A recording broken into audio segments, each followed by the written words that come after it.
Closer to home now, a sad update to share tonight. Duluth East graduate Shemaya Nord has passed away after her battle with kidney cancer.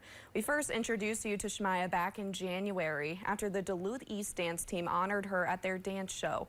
Shemaya told us that she found family with her dance team.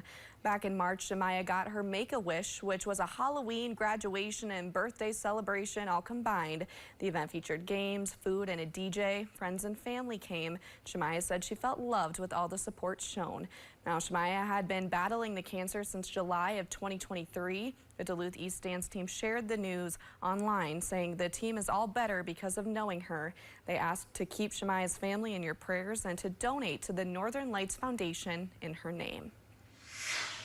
Minnesota Governor Tim Walz is running for re-election. He could be the first governor in the state history to be elected to 3 consecutive terms. Northern News Now's Minnesota Capitol reporter Quinn Gorham has the story.